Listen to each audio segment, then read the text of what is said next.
नीना गुप्ता, कोलकाता, पश्चिम बंगाल। आप एक बेजोड़ गणितज्ञ और एक शोधकर्ता तथा प्रोफेसर हैं।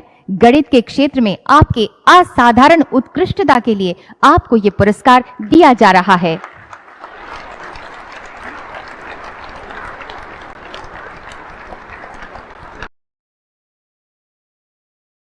I came from a very ordinary family, so my parents used to stay very.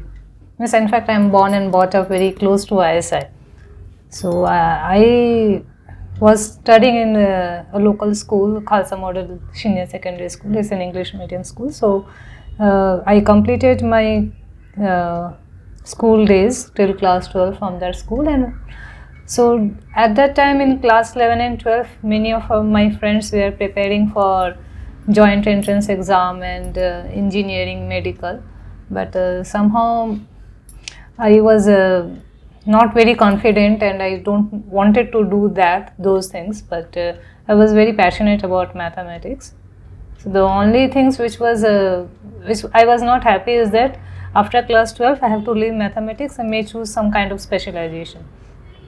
But one of my school friend, senior, she told me that she is pursuing mathematics honors, and I was very happy hearing that you can have a curriculum where you can just have to study only mathematics. So I inquired and came to know she was doing maths honors from Bethune College.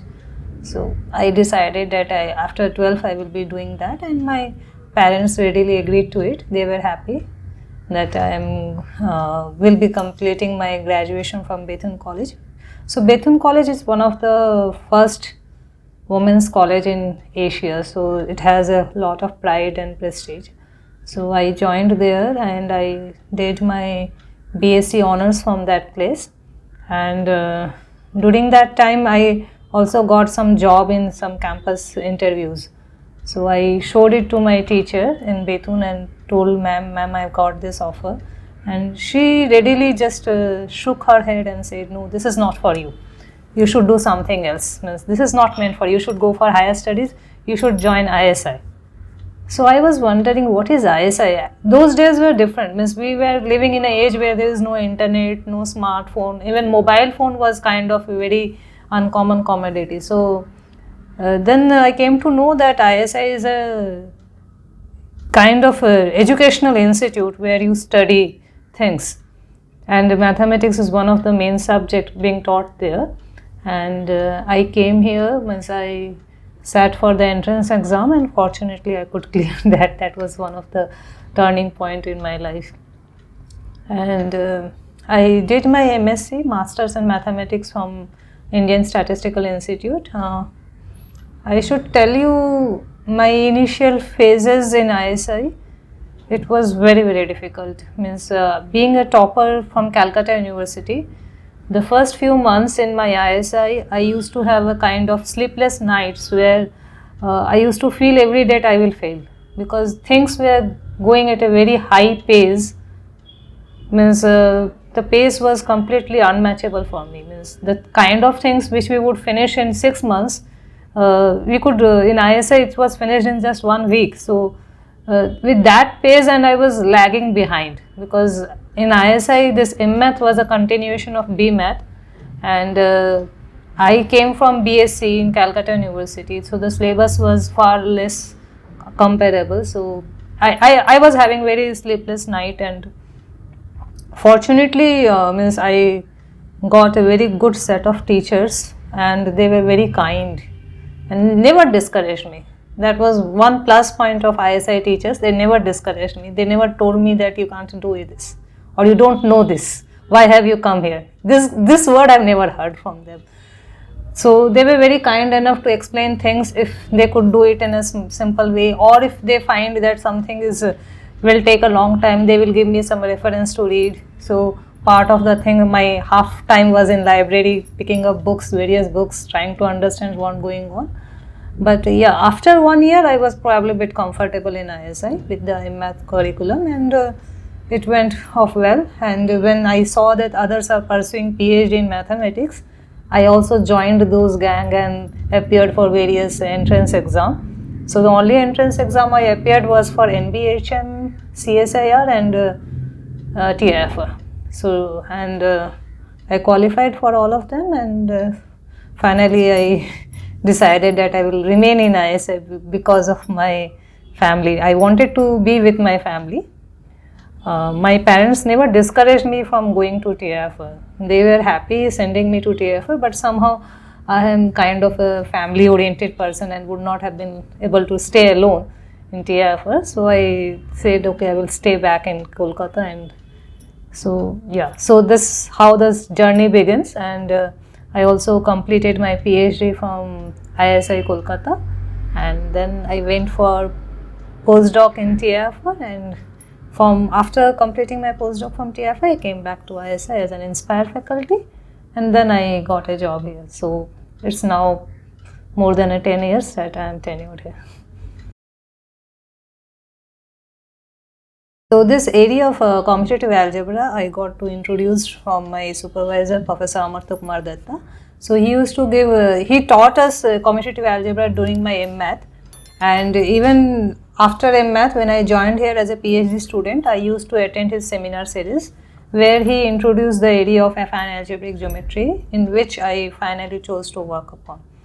So initially, means when I joined PhD program, it was a big question to me what to work on which area to choose. So this probably many of us would face in their life, and that is a very good advice I got from my supervisor, Professor Amartya Kumar Datta, when he was not my guide.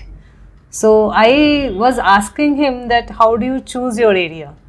Then he said that this was very good advice, which I find is see, he told me that if you study something and if you understand it well, you will automatically start liking it.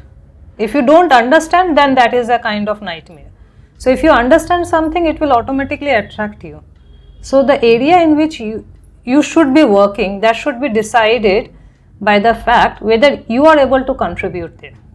For instance, if there is a proof or a theorem, proof of a theorem, would you be able to give a proof by your own? Does the proof comes to you naturally? So whether you can contribute, that is more important, because that's what the research wants. Research is not something till MSc, I would say even till MSc, you are given a syllabus, you are reading this, you are understanding it and then solving problem. But research is a completely different game. In research, you have to solve something which nobody has told you how to solve. Okay, or you have to investigate your own problems and do some problem. So then you have to, when you have to do it yourself, then you should ask whether you have the ability to do that. So with this, he left me alone, and after 3-4 months, I was actually taking several other topics. I was reading topology, I was reading fibrations, and I was also reading commutative algebra and affine algebraic geometry. At the same time, I was talking with my seniors, PhD student in the department, what they are working upon, what problems they are working upon. And in the process, I interacted with my senior, Professor Proshanjit Das. He is currently a professor in iSpace Institute in Trivandrum. So he was a former student of Amartya Kumar Datta, my supervisor. So I realized that I can understand his problem and probably can contribute in that area. In fact, I also helped him in some of his problems. So I decided that okay, I will be working in this affine algebraic geometry, in which I finally am still working in that.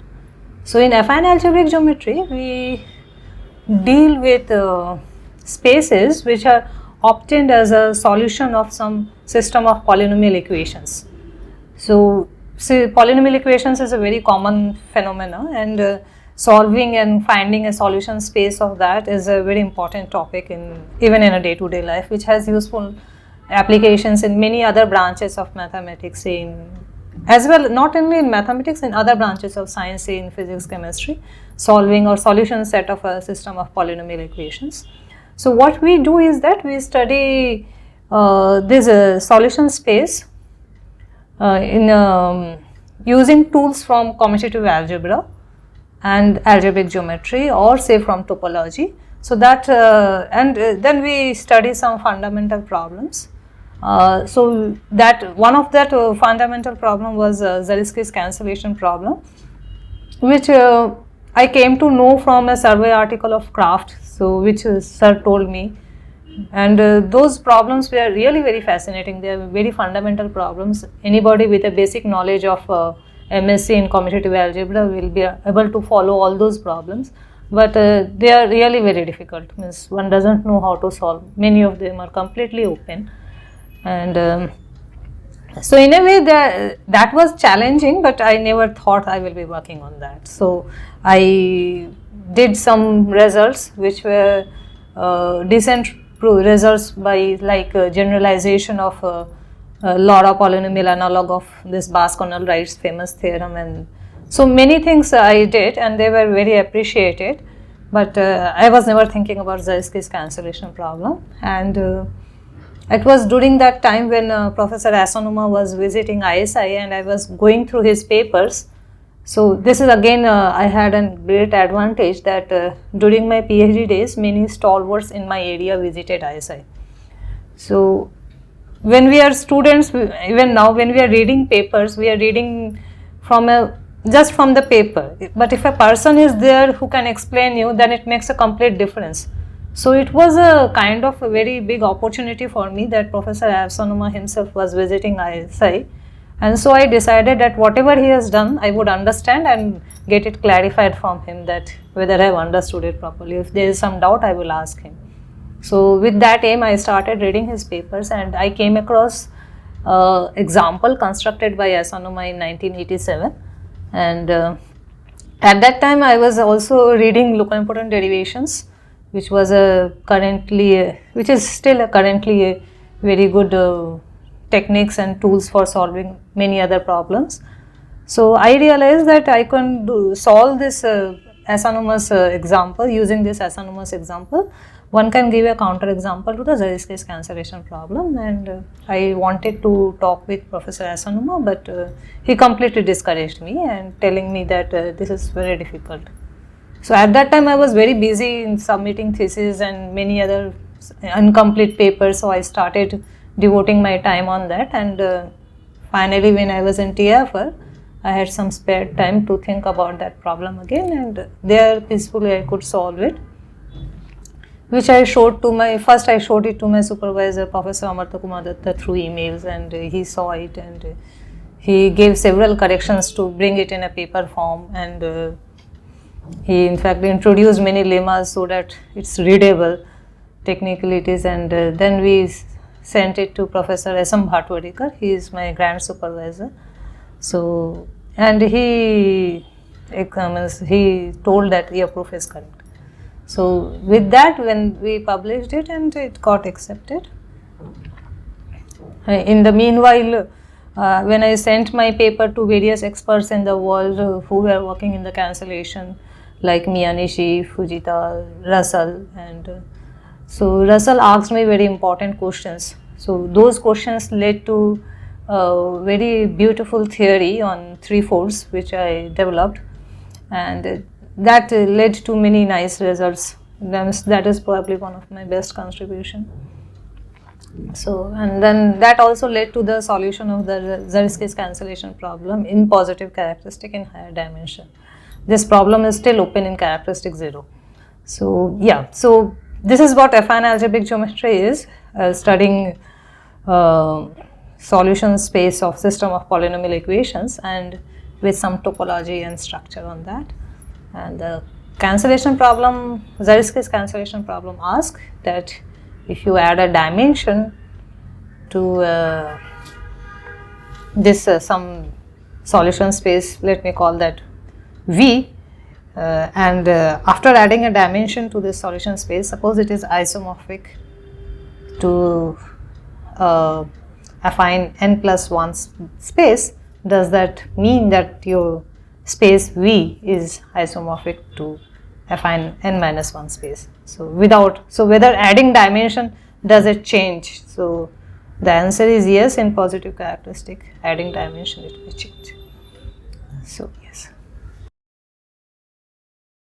getting a Bhatnagar was a kind of very big responsibility on my shoulder, because the name associated with it means if I see who are the people who have been given this, then that puts a lot of pressure on you within India. And now getting Infosys itself is a big pressure, because you see so many big people are getting it. It's an international thing, so many people are getting it. So it automatically puts you in a lot of pressure that you have to do some such results again and again. You have to keep doing these kind of results again and again. And that is good. That is good for me, and it is. And secondly, I also feel that it also. As I told you that this fundamental problems on this solution space of system of polynomial equations, they are very, very difficult.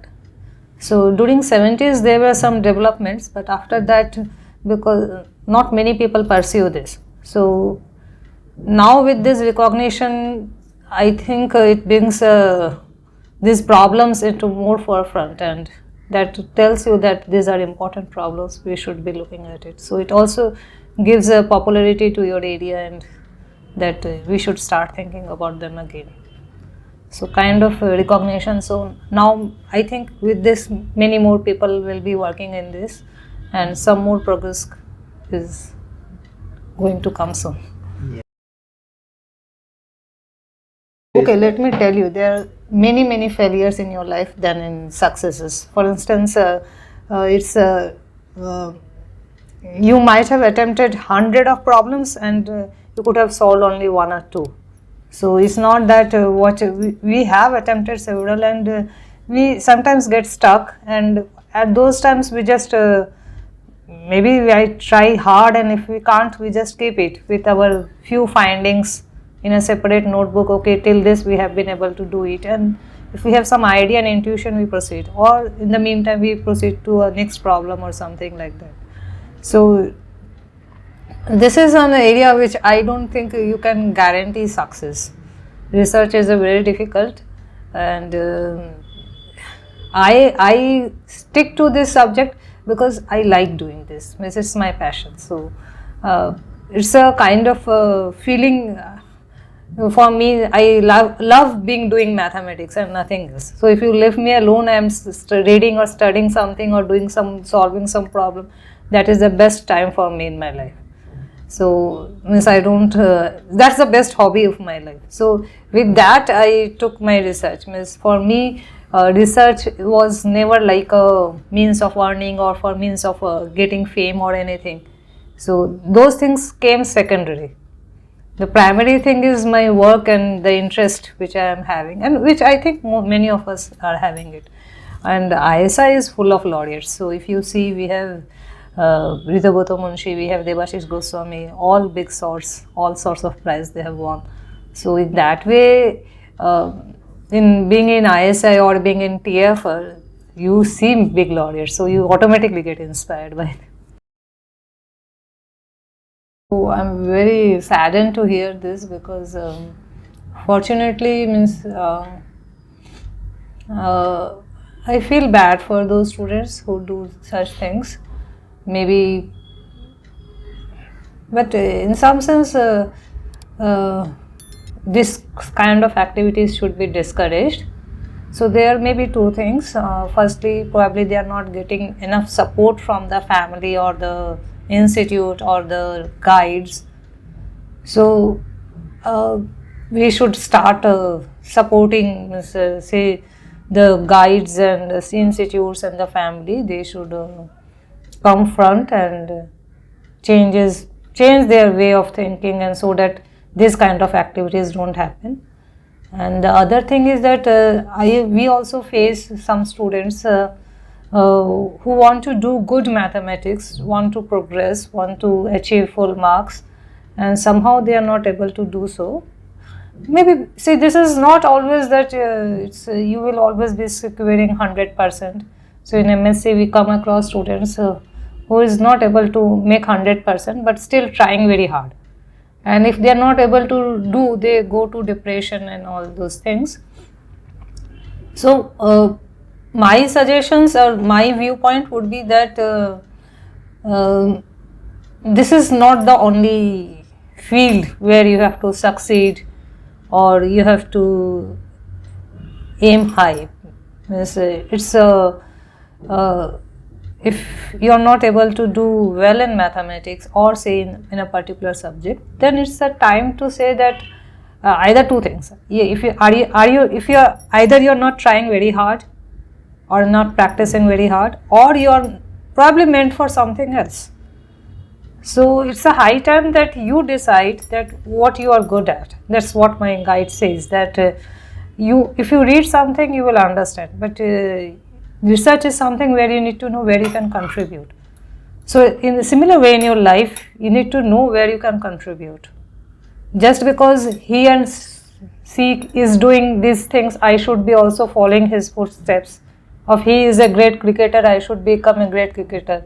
I have to become Sachin Tendulkar. This cannot be like that, right? Means you need to know where you are good at, and you should focus more on developing that trait rather than following it. So everybody is born with some trait.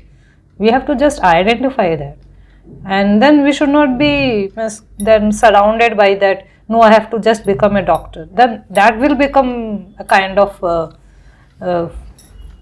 problem for you. So that is one problem which we also face among our students.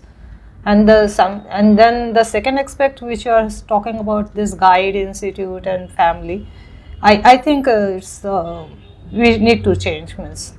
And fortunately, miss, as I told you that it is because of the teachers at ISI, it's because of the institute and all this, I could survive. Have there been any negative comment on me? Probably I would not have been able to do. I would not have been able to cope up. So there was no negative statement by any teacher of ISI. So that helped. Right now I am not very familiar with the syllabus of class 10 and 12 of maths and science. I have long time for me. But I find that maths was used in almost every field. In physics, it was like your working tool. Without mathematics or this integration and differentiation, you would not be able to do anything in physics, almost nothing. And so in chemistry also, some portion we need mathematics. I'm not very sure about biology, but yeah, so and maths, I think, is there in many other branches of science, in AI, on data science, in statistics, economics. So in ISI also we have this Indian Statistical Institute. We give this course on MStat and BStat. So the primary thing which we do is maths. We first develop the mathematics skill better, and then we move on to those other subjects of statistics or economics. So maths is there everywhere, and without it you can't proceed.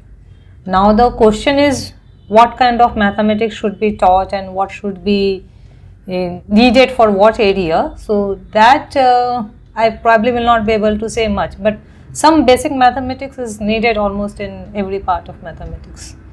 So without that, I don't think any subject or any degree will have any value. Without, you will not be able to progress much without maths.